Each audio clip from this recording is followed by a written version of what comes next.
Okay, well, welcome in, guys. Thanks for taking time in the middle of the week so we can go through another quick update. So this is our first one since September. I believe it was like around, I was looking at the dates, it was around September 13th was our last update. So excited to share more of the good news. It's just been moving forward. So I'll go through some slides, and then like last time, we'll do a little bit of Q&A at the end. But okay, I'm going to share my screen and get started. And that way, if you guys, you're welcome to stay as long as you want, or I'll try to move quickly though, just in case you guys have other commitments. Oops, not share. Slideshow. Okay. Everybody see my screen okay? Yep. Okay. Awesome. The quick little disclaimer. Okay, so these are kind of the quick, I'll jump into the summary, kind of talking about what's new since we last kind of talked. So completed this month. The biggest thing, guys, has been the roofs. So there were 2 out of the, I think we have 8 buildings there. All of them had actually new roofs except for 2 of them. So we wanted to get ahead of the winter time. And especially the building on the roof that we were working on 105 and 107, like we're doing a lot of work on those buildings as well. So we kind of went back and forth because the roof doesn't necessarily drive revenue, but we didn't want to obviously go spend all that money and then have a leak and then it'd be the middle of the winter and having to deal with the roof. So anyway, we knocked that out over the last month. Building 105 is that one's been finished, and 107 is I would say probably 80 to 90% done. They just actually had a little bit left as it started getting cold. They're actually already getting snow up there. So and then kind of just to show you kind of the units, 107 too, they finished, and then these are the STR. So the big kind of focus was the other STR. So now we have a total of, when I say STR, short-term rentals, we have a total of 5 furnished rentals now. And I'll show you guys some stuff later on that, which is pretty optimistic about those. And then 107.2, this was a major one where this was one of the more rougher units that needed a lot of work. They literally had to rebuild part of the stairwell. They added laundry. So I'm going to be there next. Our plan, we're still finalizing our travel plans, but if time allows, we're planning to be there next Thursday and Friday. So I'm excited to actually go see this one myself because it turned out really well. And then, I'll definitely be able to share some videos and images with you guys too, because I want you guys to see. I don't have them like today, but I want to be able to show you that next week while I'm there live. So that was kind of the one big update on Building 107. And then, so as we're finishing up this week, we'll be finishing up that roof, as I mentioned. They're moving to 107.7. And then we're working on a laundry room. So a lot of the units have their own laundry, and maybe this is too much detail, but I'll give it to you anyway. But Building 105, that's like our long, skinny one. I don't know if I have a schematic. Do I have a schematic somewhere in here? Nope, I didn't put it in here. But maybe. Nope, okay.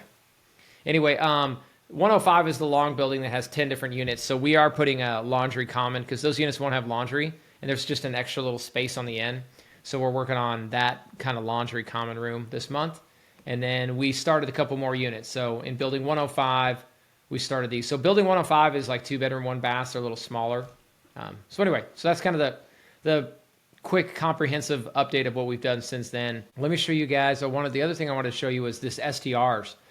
So on the STRs, we went live in October with the first 2 units. So I wanted to kind of show you guys some of the revenue numbers. So unit 1, and this is honestly, it's usually a slower ramp up for short-term rentals as far as starting to get revenue coming in and like just being first-time listing and just getting reviews and all that process. But I was pretty excited because our let me look at this to see if I showed it in here. Yeah. Okay. So this was kind of like we had our base case, if you remember, and the target. This was the STRs, right? So I was thinking, all right, for these STRs, let's try to get 1,800 a month. And you can see this one, we actually hit over 1,800. This one, we were at 1,000, and we've already booked 1,900 for this month. So anyway, the first 2 are going great. And then, as mentioned, we spent a lot of time over the last month furnishing these other 3, so we'll have a total of 5. And we've already kind of started doing some. So this is, let me back up a little bit. As far as like who we're finding, we're just using Airbnb and the web, like just that platform. But more of our goal with this was to work with like business to business because there's so many contractors, people coming in that need housing. So anyway, that's where we're hoping to do more of the medium-term rentals there, which just drives more income. For us on the management side, a medium-term rental is like the cream of the crop, right? Because you get top dollar and you have people staying for months. Sometimes we have 3 to 6 month leases for furnished rentals, and then therefore we don't have all the turnover, all the extra headaches, and appeasing a new person that comes in every week. So that's kind of the cream of the crop. So we're hoping to do a lot more of that. And we've just kind of started in the last month reaching out to other employers, reaching out to the people up at the power plant, and figuring out, hey, what subcontractors and people do you guys have coming in, and do they need housing? So Do you have one person that manages all the rental arrangements, like, or is there more than one person? Like, who on staff handles this? Yep. So the way my team's built out is I have my property management team that does all my long-term rentals, and makes up of 3 to 4, actually 2 to 3 VAs, and then they report to Clint, my COO. So I had a property manager in place for a while. We kind of went separate ways because she was actually a VA who started in Mexico, moved up to the U.S., and I was hoping she'd grow into this, and just never was a good fit. But anyway, so now they're reporting my COO, so it's actually even better right now. It's just a little bit more. We're having to hustle a little bit more. But my COO has the property managers reporting to him, and then the short term, we just hired a new short term focal point. Her name's Rosa. So Rosa's been working with my COO very closely to get this rolled out on the short term rentals. So we do kind of divide responsibilities when it comes to like a short-term furnished rental and the long-term ones. And then like boots on the ground, I've got obviously that crew of Hispanic guys you saw a while back. They're still living there, working on site. And then I have another guy that was on another project in Casper. If you remember, his name was Tyrick. He moved down to kind of be our sort of liaison. He picks up materials, helps with showings.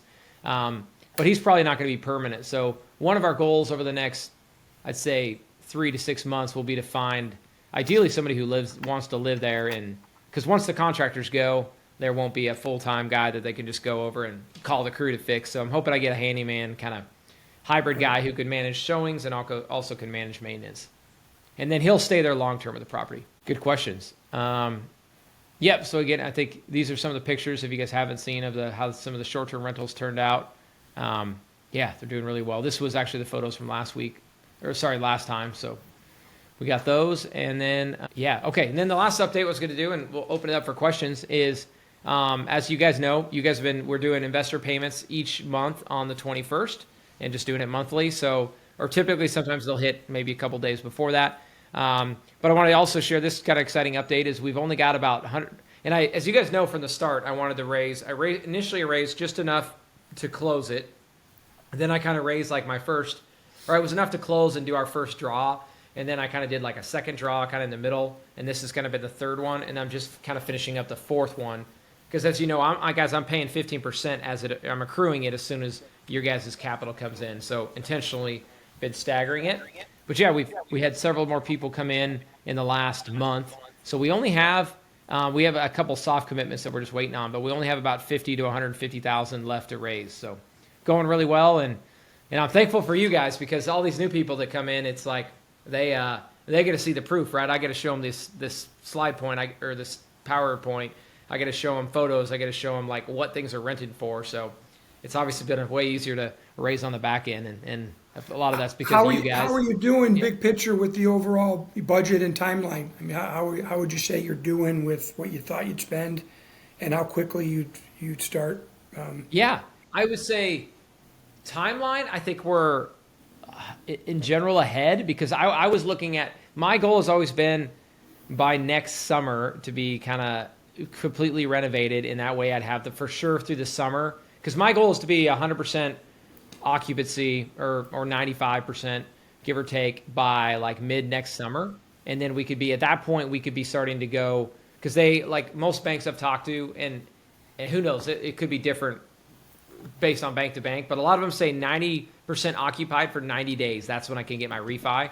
So my goal was to have them ready and fully rented by middle of next summer, because there's the most demand for rentals, obviously, in the summer months. So the hope is, my goal is like we would be fully occupied by next summer, then we'd be waiting 90 days for our refi. So yeah, we're definitely, I would say, I think timeline-wise, I feel like we're ahead of pace. The big question we have is how long some of these bigger scope ones are going to take. That's the only kind of variable we're still figuring out, and why I can't say, hey, we'll be done next March or we'll be done next May. That's kind of our kind of fluid timeline. But as far as budget-wise, yeah, they've done a good job staying on budget, and we worked in the roofs. I'm trying to think. I mean, the biggest thing is like unforeseen big capex expenses, and we knew about the roofs. We spent a little bit of money on the parking lot, and just because we had a little bit of a we had some let's see, they had an underground. They'd actually dug up the parking lot to do some plumbing repairs, so we went and patched that. And I'm trying to think of any other parking lot stuff. Yeah, that's really been the main capex stuff. So anyway, budget wise, we're hitting right on pace. So here's the last thing I'll share is my goal. I think I told you guys was to, or at least I've been sharing this amongst our team, was I was hoping by in the next like 30, and it was 30 to 60 days, but I set this about a month ago, was I wanted to get to break even as far as like being able to service the 15% plus all the expenses, right? Because if you guys remember when I underwrote this, we knew that we'd be losing money for a couple months, but eventually we'd break over. And we knew once we were at 100% occupancy, we were going to be cash flowing really well. So I'm hoping that we'll hit that within the next 30 days, for sure by end of year, to where we're breaking even. And as you maybe guys might remember too, when I set that 1.7 million budget, I worked in those whatever, I think it was roughly 6 months of having to actually how do you pay, how do you service the debt, right? So we worked that into the 1.7 million. So long answer of saying we're tracking well on the 1.7, and I built a bunch of cushion in there, and I'm glad I did, but we still have some cushion. Let's say that. How many units are there in total again? 45. 40 something. Yeah, okay. How do you find the cost of these repairs? Are the prices for materials and such still going up, or what are you seeing there? Yeah, we've actually, especially as we bid this roof, I'm going to stop and just kind of look at you guys as I talk now, as we do questions. Okay, so we haven't, the biggest thing has been sourcing, right? So we looked at, do we source it right out of Evanston, especially for this roof, right? We could get it delivered there. Or we source a lot of stuff out of Salt Lake, out of the Home Depot there, or even the Rock Springs ones. They're both about an hour away. But we haven't, it was funny, when we cost compared them, they were pretty close. And we were trying to get the local company because we knew we could get it like whenever we wanted, and they would hold on to it until we wanted it.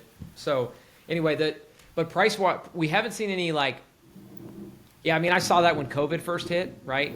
Or after COVID, we saw a lot of big increase, but I haven't really seen it lately. And we haven't really had trouble sourcing. The only pain is we just they have to plan better, to where it's not like my job in Casper where there's a Home Depot 5 minutes away. They just got a plan to make their Home Depot trips an hour away. Good questions. What else you guys got? That was kind of the quick summary of it. No, I mean, there's really not a lot to be concerned about. It seems straight up. On the short-term rentals, how many of the units are short-term rentals? There's like 18 of the 40? Yeah, right now 5. We've got 5 ready, so we're going to continue to proof of concept there. Okay. And then we're going to evaluate from there, because if we fill up those 5, I think typically could go up to 25%. I mean, honestly, there's no reason why we can't go past 25%, but I think I would say, so 25% of 45, I think that's about, it's roughly 10. So I'd say somewhere between 5 to 10 is what we're aiming at, but we might do more if the demand's there. Which so far it's, I don't know. Part of me based on what I've seen and experienced. Those are when you don't have enough hotels and you have a bunch of workers coming in, it's like you could just make a killing. So, and there's not a whole lot of assets or a whole lot of options like this in a small town like this. And when you look at putting how much it's going to cost, what the rental is going to be, you're looking at the closest hotel, and you're trying to come up with a number sort of in there based on that. Yeah, it's pretty cool. There's like we're a part of this. It's called Host Camp or Host Con with Rob Abasolo, and they've even got these like it's this.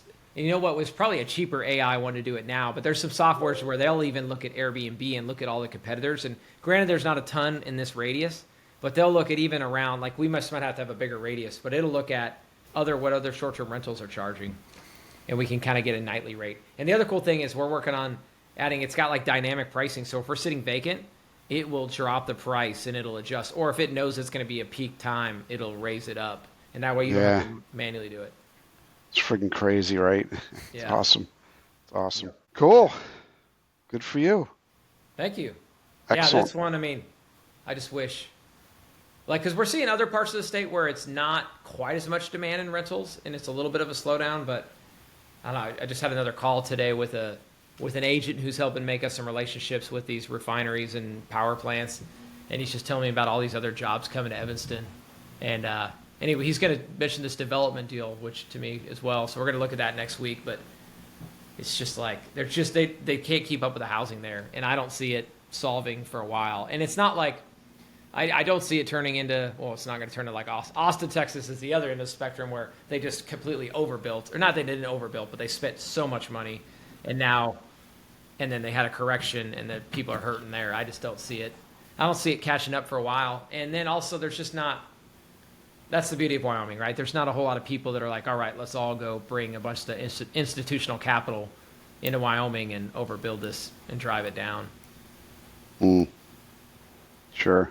But anyway, it's just a nice little niche. And just the fact that, back to the underwriting, right? It's tucked in there right by Salt Lake in Park City. So there's always going to be people that want to live for cheaper in Evanston and all just the workforce, right? The workforce people that no way they can afford. You guys have seen this in places like Jackson or even up in like Montana and Big Sky and places like Whitefish. Like the locals can't afford to live there, so they got to go live in Wyoming and commute in there. Yeah. Crazy. Makes sense. Okay, well, great summary. Appreciate it. Yeah. Thanks, You Casey. bet. Anything else? Jay or Kevin or Kyle or I Colin? think we're good. Oh, we're good. Cool. Awesome. Thank you. Thank you. Likewise, guys. Appreciate the Good luck, time. Casey. Thanks for Yeah, the time. likewise. Yep. All right. Have a great one. Bye. See ya. Bye, guys.